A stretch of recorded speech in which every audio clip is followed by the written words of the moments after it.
Prime debate में आपका स्वागत है। आतंकवाद, इसका कोई चेहरा नहीं है, ना ही कोई पहचान। ये तब और भी खतरनाक हो जाता है जब इसे कोई चेहरा या पहचान दी जाती है। मुस्लिम समुदाय के साथ कुछ ऐसा ही हुआ है। आज दुनिया भर में इस कौम के खिलाफ एक लहर सी बन गई है। नतीजा ये रहा है कि दहशतगर्दी का एक और नया खौफनाक चेहरा सामने आया है और ये दक्षिण पंथी कट्टरवाद स्थिति को और भी चिंताजनक बना रहा है। आखिर क्यों हो रहा है ये सब और इस पर कैसे काबू पाया जा सकता है, जानेंगे आज के प्राइम डिबेट में।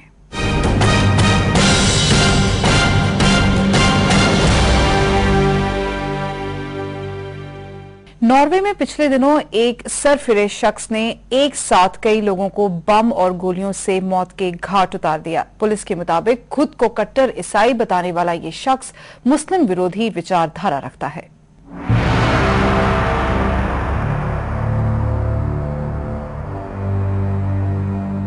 आंद्रे बेहरिंग ब्रेविक 32 साल के इस शख्स ने नॉर्वे में 93 लोगों को मार गिराया। इससे जब पूछताछ की गई तो इसने खुद को एक कट्टर ईसाई बताया, ऐसा ईसाई जिसने इस्लाम के खिलाफ जंग की शुरुआत की है। आज जब दुनिया आतंकवाद से जूझ रही है, ऐसे में ब्रेविक जैसे लोगों की सोच चिंताजनक है। दुनिया भर में आतंकवाद को इस्लाम से जोड़कर देखा गया है। बात अफसोसजनक है, लेकिन ये सोच आम हो गई है और इससे भी बुरा ये है कि अब इस्लाम विरोधी गतिविधियां होने लगी हैं। ब्रेविक इसका जीता जागता नमूना है। हमारे देश की बात करें तो स्वामी सीमानंद या साध्वी प्रज्ञा ब्रेविक की जगह लेंगे। दक्षिणपंथी कट्टरवाद आज भी बड़ी तेजी से उभर रहा है। खतरे की बात यह है कि ये मोर्चा इस्लाम विरोधी शक्ल ले रहा है। लेकिन ये आखिर क्यों हो रहा है? कहीं तो कमी जरूर रही है। आप जब बुर्के पर पाबंदी लगाते हैं तो किसी को ठेस पहुंचती ही है। जब पगड़ी और किरपान पर रोक लगती है तब भी दिल दुखता है। और जब आप हर आतंकी हमले के लिए किसी कौम को जिम्मेदार ठहराते हैं तब भी दिल रोता है। बात साफ है, एक कौम को दूसरे से अलग करके देखा जा रहा है और ऐसा गुस्सा पनप रहा है जो बारूद की तरह है और दुनिया का विनाश कर सकता है। इस मुद्दे पर बातचीत करने के लिए हमारे साथ स्टूडियो में मौजूद है प्रोफेसर खालिद मोहम्मद, जो पंजाब यूनिवर्सिटी के पॉलिटिकल साइंस डिपार्टमेंट में एसोसिएट प्रोफेसर हैं, प्रोफेसर मनजीत सिंह जो पंजाब यूनिवर्सिटी में सोशियोलॉजी के प्रोफेसर हैं, और पीसी डोगरा जो पंजाब के डीजीपी रह चुके हैं। आप सबका स्टूडियो में बहुत बहुत स्वागत है। मेरा सबसे पहला सवाल जो नॉर्वे में हमलावर है एंडर्स ब्रेविक, उसको लेकर है। क्या प्रोफेसर खालिद, मैं आपसे सबसे पहले पूछना चाहूंगी, आप उसको किस नजरिए से देखते हैं? देखा जाए तो एक समाज में एक कहा जाता है कि हर एक समाज में कोई ऐसा पागल इंसान जरूर कहीं ना कहीं बसता है। असल में ये सिर्फ एक इंसान की बात नहीं है, ये एक सोच की बात है। जो ये हमला हुआ है नॉर्वे में, इसकी सोच यूरोप में पूरे में फैली हुई है। क्योंकि 8वीं शताब्दी के बाद जब इस्लाम यूरोप में एंटर हुआ और उसके बाद खिलाफत जो थी अब्बासिया और ऑटोमन एम्पायर, उन ज़माने में इस्लाम फैला, तो उसके बाद एक सिलसिला शुरू हुआ अपोजिशन टू इस्लाम, जिसको हम कहते हैं different kind of crusades. You know, there were 10 crusades from 11वीं शताब्दी से 13वीं शताब्दी तक क्रूसेड्स हुई। और इसके अलावा जंगें भी हुई। Spain was under the Muslim rule for 300 years for example. उन्हीं दिनों में फ्रांस में और दूसरी जगह पे इस्लाम फैला और अब इस्लाम यूरोप का दूसरा बड़ा रिलीजन है। इस्लाम जो है, टोटल जो मुस्लिम पॉपुलेशन है वर्ल्ड के अंदर, उसमें से 5.4% ही सिर्फ यूरोप में रहती है।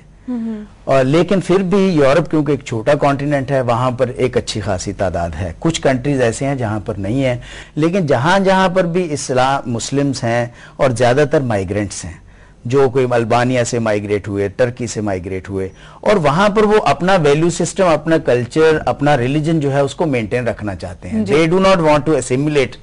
एंड और उसमें एक चीज है, इस्लाम जो है वो एक रिलीजन ऐसा है, वो कहता है टोटल सबमिशन टू गॉड और टोटल सबमिशन टू, उसमें आप अपना तो कुछ कर ही नहीं सकते। तो उसमें जो असिमिलेशन की प्रॉब्लम है, उसकी वजह से पूरे यूरोप के अंदर, खास तौर पर जहां पर राइजिंग पॉपुलेशन है मुस्लिम्स की, वहां पर ये हो रहा है। और खास तौर पर ये जब ये जो आंद्रे ब्रेविक है, इसने अपने ब्लॉग में ये लिखा है कि इट इज ए डेमोग्राफिक जिहाद। दैट मीन्स के पॉपुलेशन जो है वो बढ़ रही है। नॉर्वे के अंदर मुस्लिम पॉपुलेशन जो है वो 1,50,000 के करीब है। That is 3% of the population. तो देखा जाए तो इसने एक नई तरह की सोच नई नहीं है, एक्शन जो है वो नया है। सोच बहुत देर से चल रही है। ये एक्शन जिस तरह का उसने एक मैनिक बनकर एक फार राइटिस्ट अप्रोच के साथ और अपने भड़ास को निकाला है, वो एक नई चीज है, वो बहुत डेंजरस है for whole of the Europe. Right. Professor Manjeet, मैं आपसे पूछना चाहूंगी, आप किसकी सोच को जिम्मेवार ठहराएंगे इस सब के लिए? ब्रेविक की सोच को, या एक नेशन की सोच को, या एक पर्टिकुलर कम्युनिटी की सोच को? नहीं, मेरा ख्याल तो नहीं कि कोई भी कम्युनिटी इस सोच को ओन करेगी। ठीक है, इतिहास में क्रूसेड और मुस्लिम के जो जिहाद है उसमें बहुत लोगों ने, करोड़ों लोगों की जानें ली है, लेकिन वो समा खत्म हो चुका है। आज का जो असल में इस्लाम है, टेररिस्ट को छोड़ दीजिए, इसी तरीके से ब्रेविक जैसे टेररिस्ट जो फंडामेंटलिस्ट है उनको अलग कर दीजिए, लेकिन जो क्रिश्चियन है वो तो अपना एक पीस का मैसेज, ब्रदरहुड का मैसेज जो है भेजते हैं। इसी तरीके से इस्लाम है, ब्रदरहुड का मैसेज है, और तो वो फॉरगिवनेस में बहुत ज्यादा विश्वास बिल्कुल है। लेकिन ये बात है कि एक साइकोपैथ है जिसने एक बहुत सारे लोगों को मार के उसने खुद कहा कि मैं जितने ज्यादा लोग मारूंगा उतने ज्यादा लोगों तक पहुंचूंगा। इसी वजह से आज हम जहां भी बैठे हुए हैं, क्योंकि उसकी वजह से कि ये वो तो ये कहने की कोशिश कर रहा है कि ये जो उसने किया है वो आम लोगों के सेंटिमेंट्स को ध्यान में रखकर ये हरकत की है। मेरा ख्याल तो आम लोगों के सेंटिमेंट्स तो नहीं है, उसकी खुद ऐसे सोचता है कि आम लोगों के हैं, वो खुद सोचता हो, लेकिन मेरा ख्याल नहीं है कि जो वहां के लोग हैं, नॉर्वे के लोग हैं, वो किसी भी तरीके से इस चीज के साथ अपने आप को एसोसिएट करेंगे। पूरे दुनिया के, भले इस्लाम हो, क्रिश्चियन हो, सेकुलर लोग हो, वो तो इन एनी केस कोई इसको अप्रूव नहीं करेगा। सारे सबकी कंडेमनेशन इसकी है, क्योंकि ये एंटी ह्यूमन है, और कोई भी रिलीजन जो एंटी ह्यूमन नहीं होना चाहता है। लेकिन ऐसी मूवमेंट्स जो कह लो कि sons of the soil against multiculturism, कि हम हैं, हमारा ही देश है, हमारे ही लोग इसके बेनिफिट, ये सोच एक बड़ी है सब जगह थोड़ी थोड़ी, लेकिन उसके कारण जो है वो अपने दूसरे किस्म के जो समाज में क्राइसिस हैं, मॉरल क्राइसिस है, इकोनॉमिक क्राइसिस है, जैसे यूरोप का इकोनॉमिक क्राइसिस है, वहां कहीं कुक्लाक्स वाली मूवमेंट थी, कभी स्किन हेड्स की मूवमेंट है जो जर्मनी में किसी बार बहुत स्ट्रांग थी, तो हमारे भी यहाँ सन्स ऑफ सॉइल कभी ना कभी मूवमेंट चलती है। प्रोफेसर साहब, ये तो ऐसा हुआ जैसे हम अपनी छोटी से घर की एग्जाम्पल लेके देख लें कि हम किसी को थोड़े दिनों के लिए मेहमान तो रख सकते हैं और उनकी मेहमान नवाजी कर सकते हैं, मगर हम किसी को अपने घर में हमेशा के लिए पनाह नहीं दे सकते हैं। नहीं, ऐसी बात नहीं है। मेरा ख्याल है कि ये धरती सबकी साझी है, देश तो हमने, लाइनें तो हमने खींची है, इंसानियत तो इंसानियत है, उसके बीच में कोई देशों की लाइन, देश और विदेश और वीजे लगाने, ये कल की बात है। दुनिया में सारी मूव करते थे सब लोग एक दूसरी की जगह, जहां जाना चाह, बाबा गुरु नानक सब जगह गए हैं, मक्का, मदीना, ताशकंद, कहां बॉर्डर थे वहां, ये हमने खींची है, और जो कि मेरा ख्याल एंटी ह्यूमन है। मिस्टर डोगरा, आपसे इससे माइग्रेशन पे ही पूछना चाहूंगी, जो अभी प्रोफेसर मनजीत सिंह ने बोला, उससे कम्युनिटीज पे या सोसाइटीज पे कितना ज्यादा और उनके माइंडसेट पे कितना ज्यादा असर होता है? मैं प्रोफेसर खालिद जी से सहमत हूँ, और इनसे भी पार्शली। प्रोफेसर खालिद जी ने बहुत अच्छा एक्सपाउंड किया है रीजंस फॉर दिस। मैं एक वेबसाइट पर एक जोक आया था, वो मैं सुनाता हूँ। उसमें है कि एक मशीन है जो आपको बताएगी आपका मुल्क 50 साल बाद क्या होगा। ओबामा और कनेडियन प्राइम मिनिस्टर दोनों खड़े हैं, तो ओबामा कहता है मैं ट्राई करता हूं। वो फॉर्चून मशीन को पूछता है कि अमेरिका क्या होगा 50 साल बाद, तो मशीन घूमती है, घूम करके वो एक प्रिंट आउट निकाल देती है।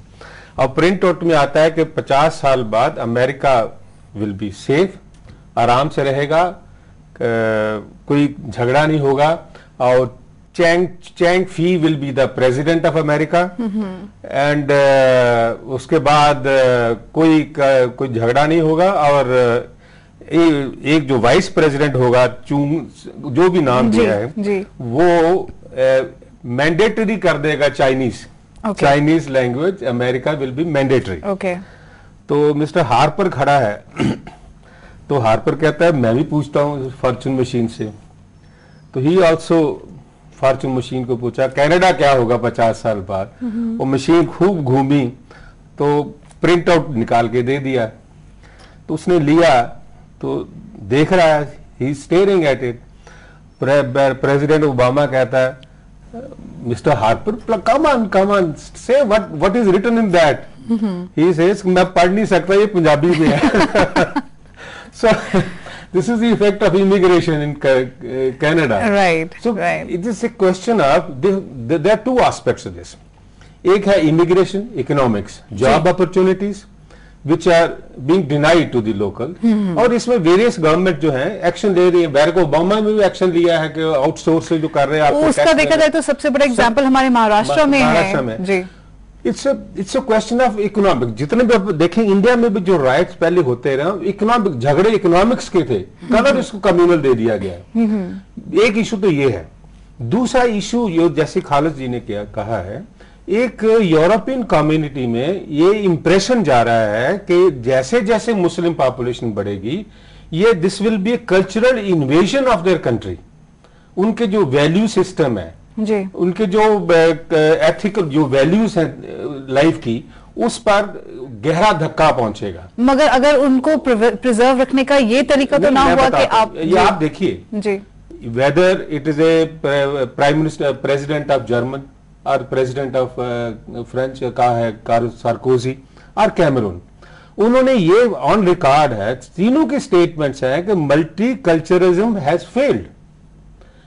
हम जो बाहर के माइग्रेंट्स आते हैं, they do not accommodate adjust in the national scenario of the country they have come. Do you also believe that multiculturalism has failed as a notion? मैं उनकी बात कर रहा हूं. मैं तो I don't belong to that place. I have no experience. I am talking to you from the people European point of view, what the leaders feel. अगर उनका फ्रांस का प्रेसिडेंट या कैमरून यूके का प्राइम मिनिस्टर और या ये German का president वो कहता है कि multiculturalism has failed and people start living in ghettos, separate places, there is no intermixing. Every जो actually with all respect to Islam, जो हिंदू और सिख धर्म है ये एसिमिलेट कर लेते हैं. ये फैक्ट है, एसिमिलेट कर दे, उसमें क्लैशेस नहीं होते. इनका क्रिश्चियनिटी और इस्लाम का क्लैशेस तो प्री हिस्टोरिक. या वो इसलिए क्योंकि एक रिलीजन दूसरे it's like you know kind of born out of crusading religions. Right. मैं प्रोफेसर खालिद जी के पास आना चाहूंगी. क्या आप भी ये समझते हैं कि जो मल्टीकल्चरलिज्म है that has actually failed? Multiculturalism ना तो इसको विश्व किया जा सकता है, ना ये फेल हुआ है. जो थ्रू आउट द वर्ल्ड हम देखते हैं, कोई कंट्री ऐसा नहीं है दुनिया में जो मल्टीकल्चरल ना हो जी. And people are living together. जहां तक इस्लाम और क्रिश्चियनिटी की बात है, दोनों सेमिटिक रिलीजन्स हैं, दोनों की बुनियाद एक है. दोनों जो है एक दूसरे से आगे या पहले है. एक मुसलमान के लिए जीसस क्राइस्ट पर बिलीव करना भी उतना ही जरूरी है जितना प्रॉफिट मोहम्मद पर बिलीव करना जरूरी है. Otherwise you can not be a Muslim. These are जिसको अहले किताब कहते हैं. अहले किताब में ज्यूज भी हैं, क्रिश्चियंस भी हैं और मुस्लिम्स भी हैं. लेकिन जब इस्लाम फैलने लगा यूरोप की तरफ 8वीं शताब्दी में, उसके बाद यूरोपियंस ने सोचा कि ये क्या होगा, ये तो डिफरेंट लोग हमारे उसमें आ रहे हैं और देयर रूलर्स.